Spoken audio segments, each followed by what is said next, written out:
اللهم اجعلنا من اعوانه و انصاره و من المستشهدین بین یدیه. اما بعد، فقد قال رسول الله صلی الله علیه و آله و سلم: جعلتم فیها من اهل کرامت الله و دعیتم الی ضیافت الله. هدیه به پیشگاه مقدس امام زمان عجل الله فرجه الشریف، سلامتی اون حضرت. عزیزان صلواتی ختم بفرمایند. اللهم صل علی محمد و آل محمد. ماه مبارک رمضان از ماهایی است که برای ساختن شخصیت انسان، مخصوصاً برای زمان بعد از مرگ، خیلی مهمه.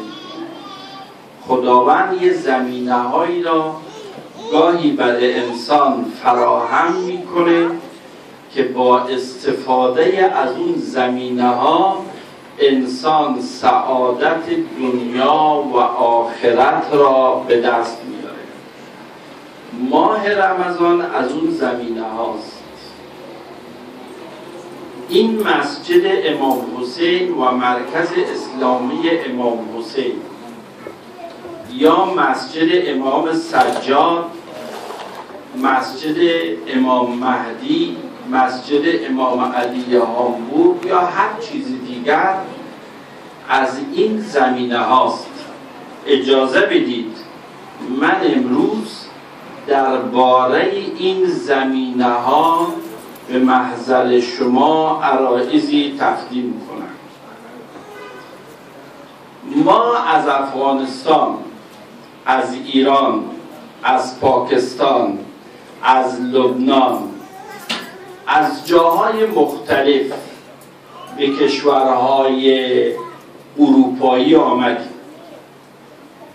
آلمان، تا جاهایی که من رفتم، آلمان، کانادا، آمریکا، استرالیا، لندن، در همه این جاها یه عده مهاجر ایرانی، افغانی، پاکستانی، لبنانی، عرب، ترک، هندوهای مسلمان فراوان دیده میشن. در این جای حرفی نیست، جای شکی نیست. چرا آمدیم؟ برای چی آمدیم؟ کار نداریم. هر علتی بود آمدیم. یا خودمون خواستیم بیاییم یا مجبورمون کردند که به اینجاها بیاییم. نتوانستیم در کشور خود بمانیم. برای ما مشکل بود. علایه حال آمدیم اینجا. در این که آمدیم اینجا شکی نیست. الان ما در اینجا زندگی میکنیم، در اینجا صاحب خانه و زندگی هستیم. بچه های ما اینجا درس میخوانن. فرهنگ بچه های ما یک فرهنگ دوگانه آلمانی و افغانی، یا آلمانی و ایرانی، یا آلمانی و خدمت شما عرض شود که لبنانی شده. این مسلمه. این نمیشه انکارش کرد. چرا آمدیم؟ حق به جانب بودیم یا نبودیم، من کار به اون ندارم. هر کس اگر بتواند در کشورش اون گونه‌ای که میخواد زندگی کنه، هیچ وقت حاضر نمیشه که از کشور بیرون کنه. برای هر کسی کشورش گلستانه، وطنه. وطن خیلی محترمه. لذا مجبوریت هایی ما را مجبور کرد به این کشورها پراکنده شد. یک برادر آلمان، یک برادر استرالیا، یک برادر آمریکا، یک برادر یک جا، یک برادر یک جا، از همه چیز دور افتاد. این یه مطلب دومم اینه، خواهران انشاءالله توجه بفرمایید. مسئله دومم اینه، من بخواهم برگردم از آلمان به کشور خودم، خانومم نمیده. بدون تعارفه دیگه، این تعارف نداره. خانوم ما بخواد بره، اولادای نمیده، هیچ امکان نداره. خودمونم بازی نمیشه بدیم، بازی بدیم ما نه افغانستان آرام شود 2014 تمام شود ما میریم، نه خیلی اینا بازی دادن. ایران چطور شود میریم، نه خیلی نمیریم. رو و به اصطلاح صاف و ساده و محمدیش همینه که نمیریم. خود ما بریم، خانواده های ما نمیره. اولا که خود آقایون تشریف نمیبرن، هیچ کدامش حاضر نیست، همین مردم حاضر نیستن برن. اویی که خدای ناخواسته از دین فاصله گرفته، خب امکانات عیشی که در اینجا داره اونجا نداره، لذا نمیره. دسکو نمیدونم، دانسخانه و نمیدونم چی و اونجاها نیست، لذا نمیده. اویی که متدین هم هست باز مشکلات دیگری داره، خودش بخواد بره زنش نمیره، زنش هم بخواد بره بچه هایش نمیره. خب اینا از بچه هایشان نمیتونن دل بکنن. یک عمری بچه تربیت کرده، به سن 30-35 سال رسانده، این بچه ها با فرهنگ آلمانی بزرگ شده، لذا حاضر نیستن برن. یک کار ما میتونیم انجام بدیم، پس اینی که بخواهیم بریم افغانستان، ایران، لبنان، نمیدونم کجا، این خیال است و محال است و جنون. اینه باید دورش خرد بکشیم، نمیشه، نمیریم. اما یک کار میتونیم کنیم و اون کاری که میتونیم کنیم اینه، ما در این کشور که میاییم، درسته هویت ما، هویت اصلی ما یا ایرانیست یا افغانیست یا پاکستانیست یا هندیست یا لبنانیست، اما هویت دوم ما هویت آلمانی شماست. همه‌تون به اصطلاح سیتیزن کارت دارید، همه‌تون تابعیت آلمان دارید، مخصوصا بچه‌هایتون. رئیس جمهور یا صدر اعظم بچه‌های شما خانم مرکل اونه دیگه و اون رئیس، یا در حزب دموکرات مسیحی ثبت نام میکنه یا در حزب نمیدونم فلان ثبت نام. این واقعیت است. پس این واقعیت باید بپذیریم. وقتی این واقعیت پذیرفتیم، ما در اینجا با هویت آلمانی هستید، با هویت آلمانی هستید. الان که شما با هویت آلمانی هستید، اجازه بدید اگر عزیزان گوش کنم خیلی ممنون میشم. اگر با وقتی ما با هویت آلمانی اینجا هستیم، یه چیز را نباید فراموش کنیم، خواهران و برادران، و آن این که ما فوق افغان بودن، فوق ایرانی بودن، فوق لبنانی بودن، فوق پاکستانی بودن، بالاتر از همه اینها ما مسلمانیم. این دلیلش دیگه در مسئله اسلام ایرانی و افغانی و پاکستانی و هندی و آفریقایی فرق نداره، همه مسلمان. سیاه و سفید هم فرق نداره. هویت اسلامی بالاترین هویت هاست. درسته یا نه؟ ما یک کار باید کنیم. کار ندارم من هویت افغانی رو میتونم حفظ کنم اینجا یا نه، فرهنگ افغانی رو حفظ میکنم یا نکنم، مهم نیست. فرهنگ ایرانی رو حفظ میکنم یا نمیکنم، این مهم نیست. اما اون چی مهمه اینه که فرهنگ اسلامی رو باید حفظ کنم و اینو میتونم فرهنگ اسلامی رو حفظ کنم. بچیم حالا فارسی یاد گرفت نگرفت، پشتو یاد گرفت نگرفت، لهجه گیلکی یاد گرفت نگرفت، ترکی بلد شد نشد.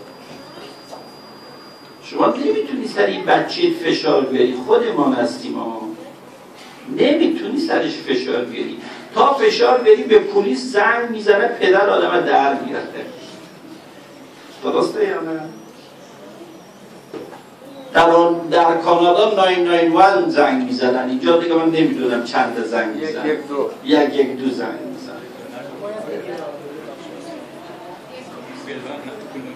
شما به خانمتون نمیتونی فشار بیاری، وام همینطور یک دور زنگ میزنه، پلیس میگه آقا 6 کیلومتر دور خانمت نچرخ دیگه، حق نداری بود.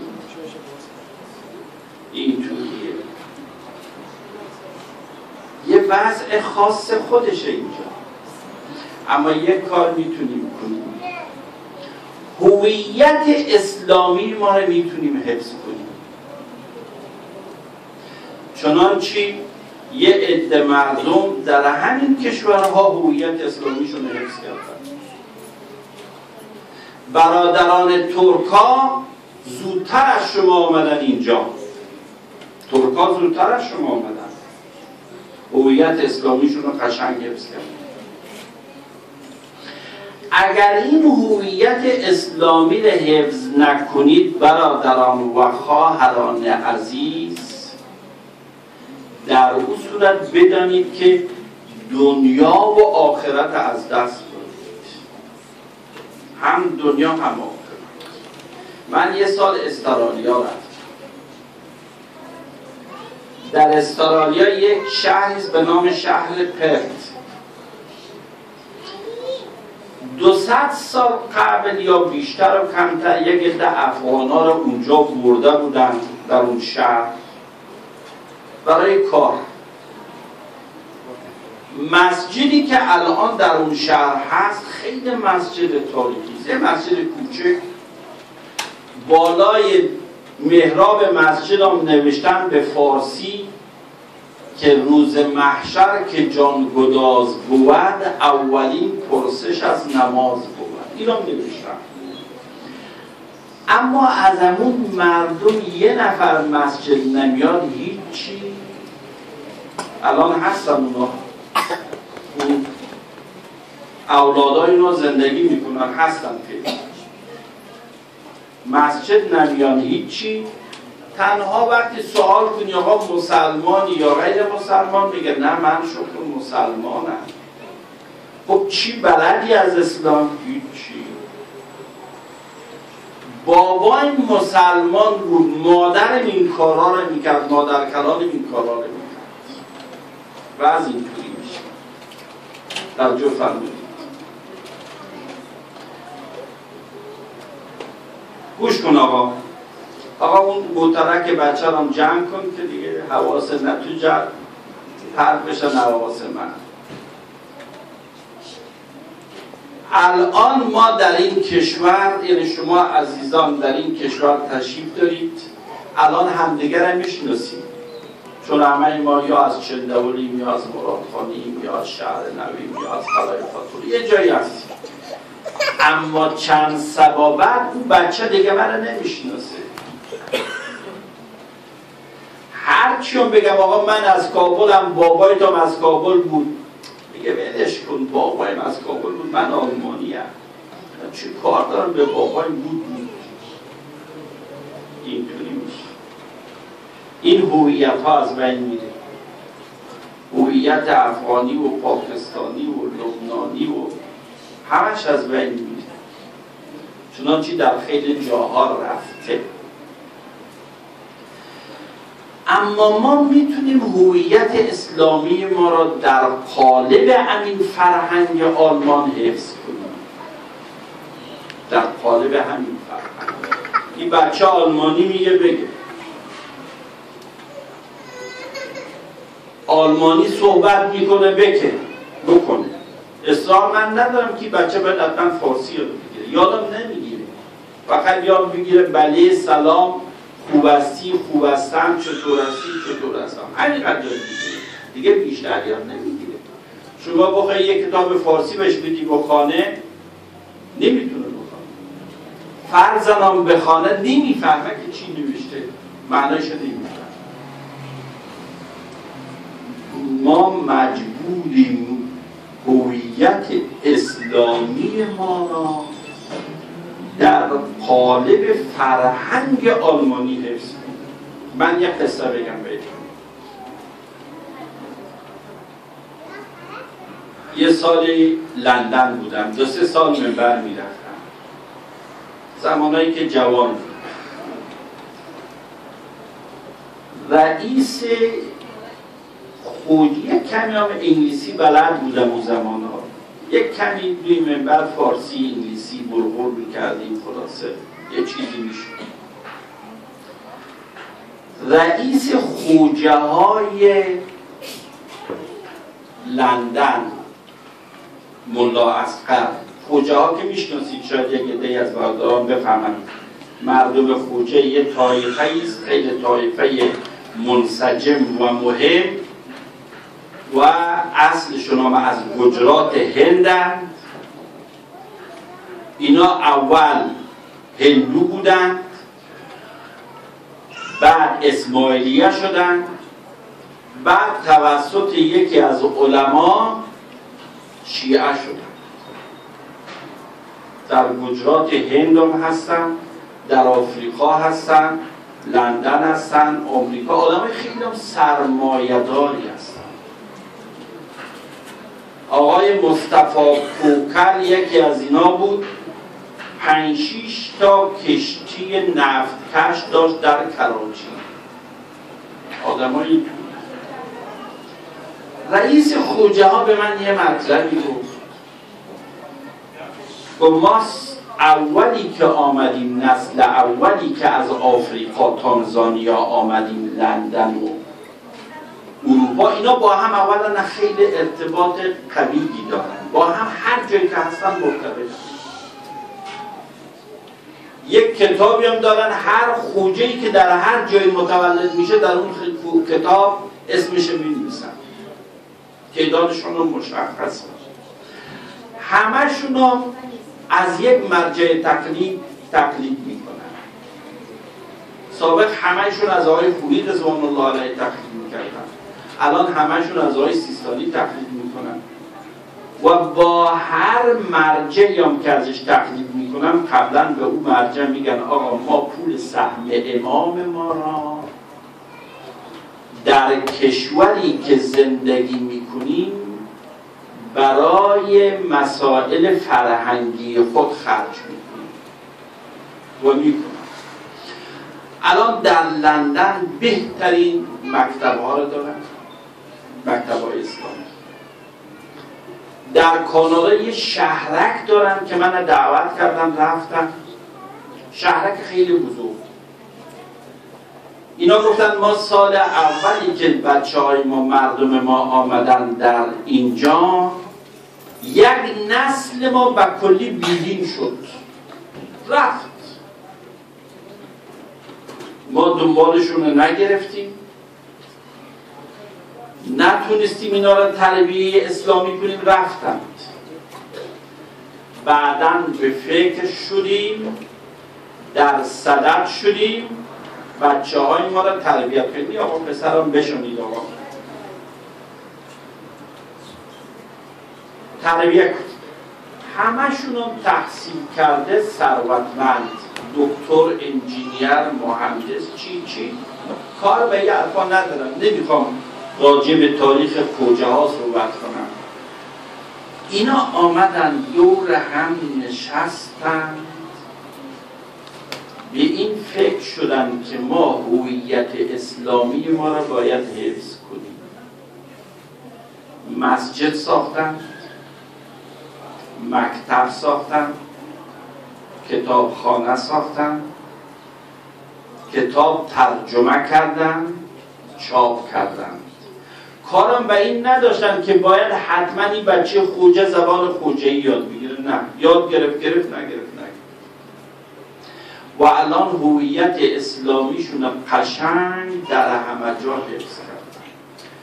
تازگی‌ها دیروز پریروز یه آقای از این آلمان دیدن من آمد، گفت خوجه ها تصمیم گرفتن در سرحد هالند چندین جریب زمین بخرن و یک دانشگاه اسلامی درست کنن.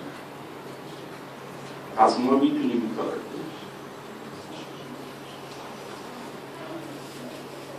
آقا تشکیل این مجالس، حالا من امسال خدمت شما هستم، سال دیگه معلوم نیست، دیگه زمان معلوم نیست. تشکیل این مجالس جدی بگیرید به عنوان وظیفه. من اینجا به عنوان نماینده حضرت آیت الله العظمای سیستانی و آجای وحید اعلام میکنم، اینو میگم توی این منبر، سوالم کنید از ایشون. مهمترین وظیفه در این کشور بعد از شناخت خدا و انجام نماز و روزه و اینا که اونا واجبه دیگه، واجبای عینیه برای هر شخص واجبه، تشکیل این مجالس. اگه این مجالس نباشه اون آقا پسر دیگه اینجا نمیاد. این دعای کمیل اینجا خوانده نمیشه. این دوتا صلواتی که گفته میشه دیگه گفته نمیشه. این نماز جماعتی که خوانده میشه دیگه خوانده نمیشه. این 2 جز 3 جز قرآنی که در ماه رمضان توسط برادر عزیزمون آقای دادفر اینجا خوانده میشه و اون خانم محترمه‌ای که برای خانم‌ها قرآن اینجا برنامه داده دیگه خوانده نخواهد شد. پس وظیفه اول من، عزیز من، خواهر من، برادر من کار ندارم چرا از افغانستان آمدی، حق به جانب بودی آمدی یا نه، کار ندارم، اون خودش میداره و خدایش. حق وظیفه ندارم بگم چرا از ایران آمدی، حق به جانب بودی یا نه، هر چی بود. اینجا آمدید، فعلا شما آلمانی هستید. وقتی در فرودگاه فرانکفورت میاییم من مجبورم پاسپورت افغانی من نشان بدم، شما گرین کارتتون رو به پلیس نشان میدید، 1 دقیقه منتظر نمیمونید، رد میشید. اما من باید بمانم بودم چند مرتبه کاغذش اینطوری بزنه که این ساختگیست یا نیست، ویزایش سیل کنه، عکسش بگیره، چی کنه، بعد یک چند مرتبه به طرف خود آدم نگاه کنه، سر تا پا ورانداز کنه، اگر خوشش آمد دخولی میزنه، اگر هم نیامد نیامد.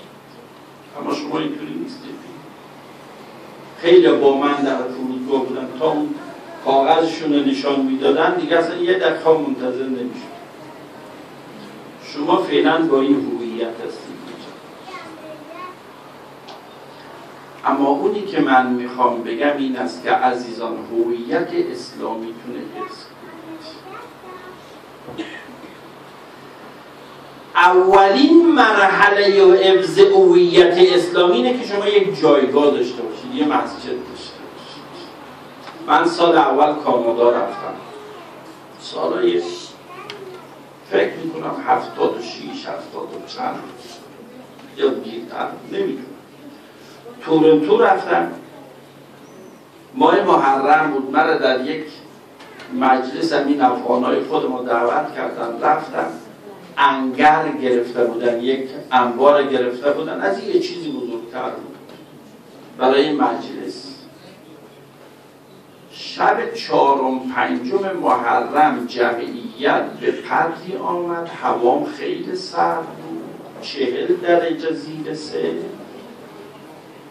جمعیت به قدری آمد که خیابانا سرکا بند شد.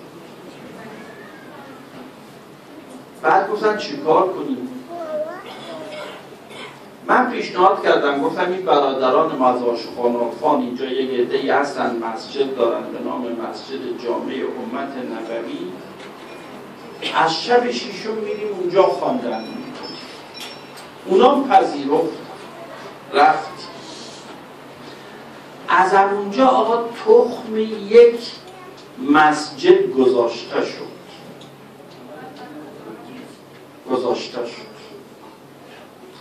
الان بهترین مکان را در تورنتو دارم، بهترین جا. شاید در حدود اون فضای زنانه و مردانیشون شاید در حدود 2-3 جریب زمین باشه. فضایش هر محرم که من اونجا منبر میرفتم حدود 6,000 نفر 7,000 نفر جمع شد، زن و مرد. خیلی جای قشنگ. پارسال که رفتم یه زمینی اون پهلوی جامعه خریدن حدود 10 جریب. سوال کردم چی کار میکنی؟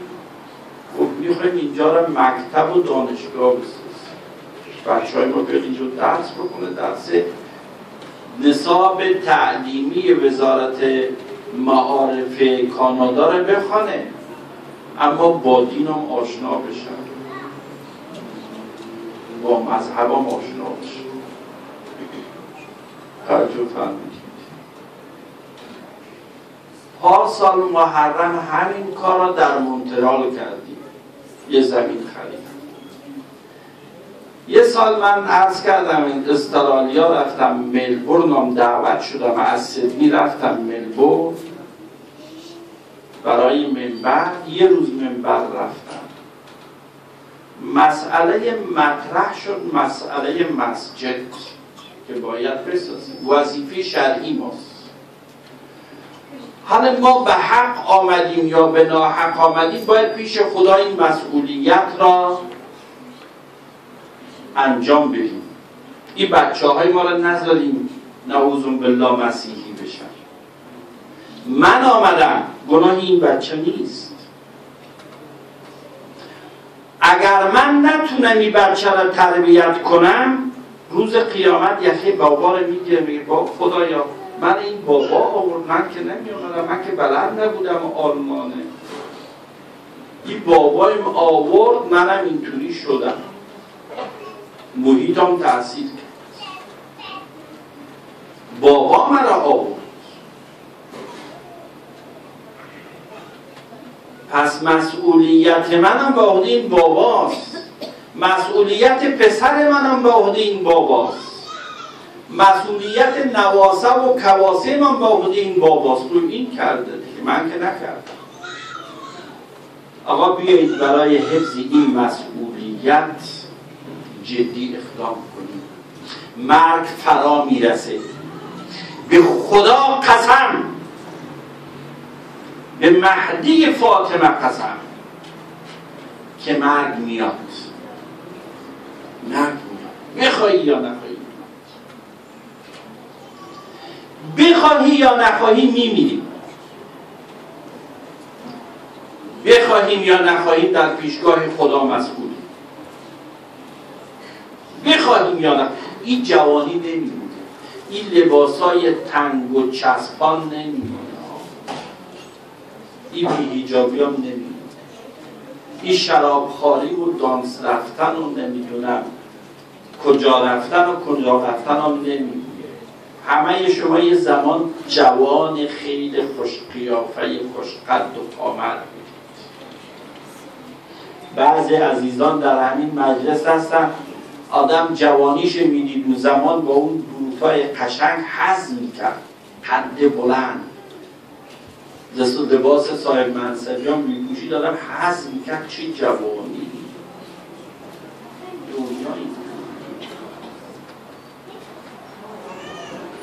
دنیا اینه. میاد طفل بودم دزدکی پیر و علیلم ساختند، آنچه با ما میکند گردون نهانی میکند.